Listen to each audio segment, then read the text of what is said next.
Hi guys, this is Tammy, and I am just going to go over 1 John 4 in the Geneva Bible. But I'm going to start with where it says testing the spirits. This is why we always say Jesus Christ came in the flesh, bled, died on the cross, and rose on the third day. This is from the Geneva Bible, which is the truest form of the Bible per Jesus.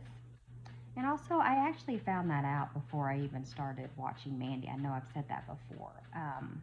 It's funny because you can find this information without relying on reading Mandy's post. You can find a lot of the truth with Jesus's help.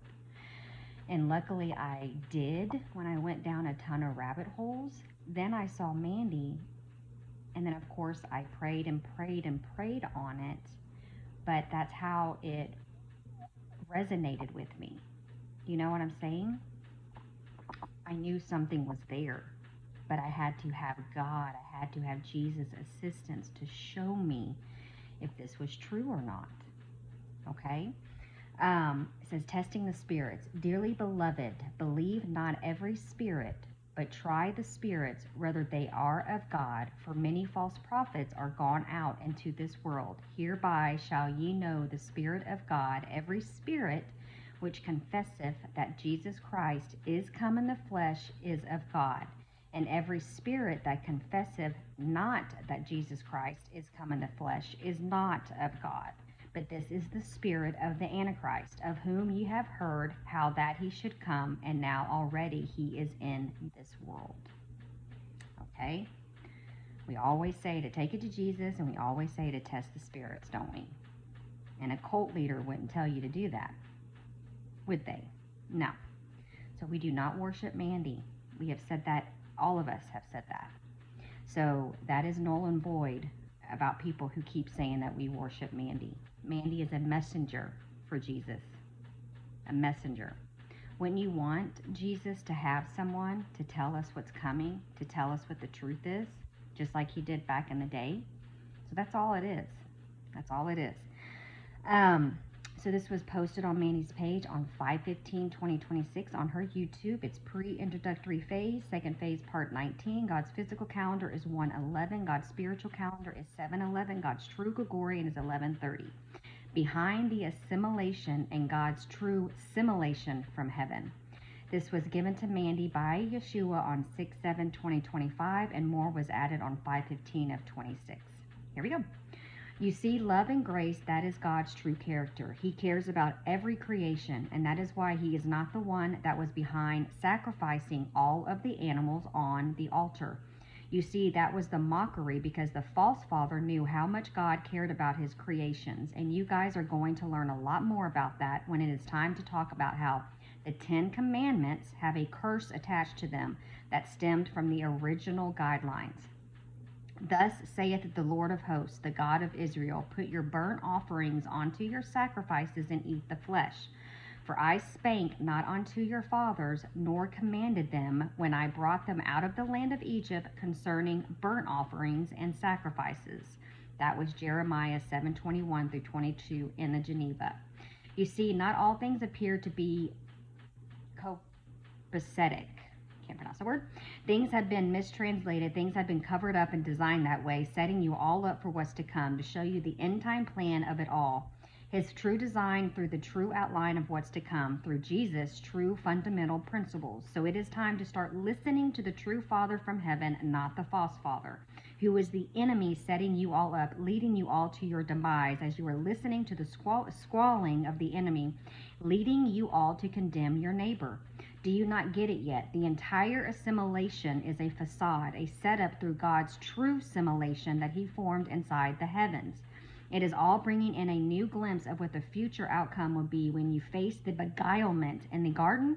When you face the beguilement in the garden. But have you ever wondered how the world would be like if there was never any beguilement at all? Have you ever wondered what the outcome would have been if no sin entered inside the world to form the temporal worlds? You see, there's a reason I say these things. It is to lead you all into a certain direction of wonder. But why would I do that? What is the purpose of a glimpse for your future? Everything is the final outcome for you, isn't it? So why a glimpse for your future? Is it perhaps so you could recognize how sin changes everything and all that it builds up to be? Is it perhaps to teach you all things that you have never been taught before? Is this the final outcome of everything you make through your choices for the future? This is precisely why I sent my only begotten Son in the flesh to teach you all of these things so he could show you the correct way. When you are all forced to make a choice to choose me or fail or fall to your demise. But Jesus knew that it was coming off of it. I can't talk.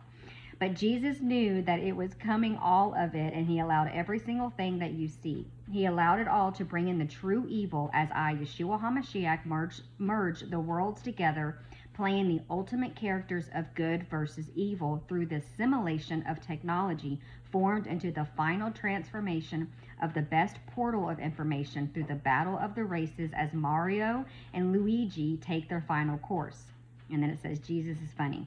We are setting up all the battles now to take down the dragon, but this time we are not only rescuing one princess, we are rescuing them all from the dragon to save the fallen battle line. You see, children, this was my setup from the very beginning because I am trying to train my people so they will be able to face the real enemy. I am going to explain more at a later time on why I said Mario and Luigi, referencing this all as a video game. But just know you are here to train to become battle ready, and it is time for you to understand my end time plans. My plans are unfolding now as we speak, and I am getting ready to break down the walls of the slavery chains and teach you all things. I'm going to show you why things have been altered and how the changes have happened over time to counteract every single thing that I have been doing from the very beginning. Nothing is what it seems. There is an underlying explanation for it all. Is it a video games, perhaps? I don't know. Could it be? Maybe. A video game through the final outcome of the assimilation to take down the dragon? Man, that would be cool. Maybe. Who knows? I told you I love entertainment. After all, I am the creator of all things, aren't I? I mean, who knows? Would your father create an entire simulation through a video game from heaven to teach you how to take down the dragon? I don't know. Maybe. Your father is full of unlimited surprises. I mean, I even surprise myself sometimes as I go to these great lengths to save my children. My prophets know the truth and what I mean because I have already given them that final puzzle piece that brings the entire assimilation of sleep to the end, waking up my people in the garden before the beguilement ever happens. And now I am using my end-time prophets to show you the beginning and the end. I am using them so I can train and teach you all of my fundamental principles and my original guidelines that I have constructed from the very beginning. Stick around for part 20. Oh, and I'm with Tammy, I'm with Mandy. Wait, I am Tammy, I'm with Mandy from Seek Heavenly Things, and I am part of the 12.